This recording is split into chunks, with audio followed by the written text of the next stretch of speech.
Everyone. গিয়েছিলাম বনানীর যাত্রা বিরতিতে। যেহেতু বসন্ত ছিল, এমন একটা দিনে কোথাও না গেলে দিনটা মনে হয় ইনকমপ্লিটই রয়ে যেত।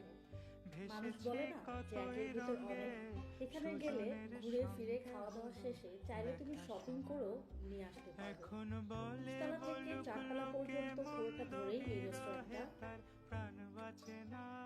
দেখেছি দেখেছি রূপসাগরে মনের মানুষ কাঁচা সোনা।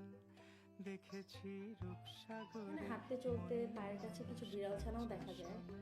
নিচতলা থেকে চারতলা পর্যন্ত পুরোটাই এদের জায়গা।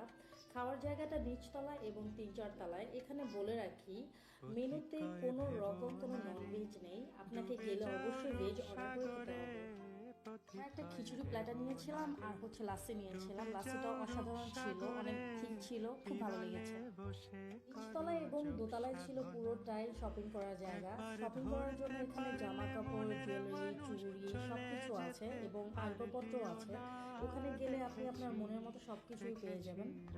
সবাই রূপসাগরে একটু ঘরোয়া জায়গায় মনের খোঁজে, তো মানুষ বসন্ত কিংবা কাঁচা পহেলা বৈশাখ সোনা। বাঙালি যে কোনো উৎসবে এরকম দেখেছি জায়গা আসলে খুবই ভালো লাগে। রূপসাগরে অনেকক্ষণ টাইম মনের স্পেন্ড করা মানুষ যায়। তো আজ কাঁচা এই সোনা। পর্যন্তই। সবাই ভালো থাকবেন, সুস্থ দেখেছি থাকবেন। টাটা। রূপসাগরে।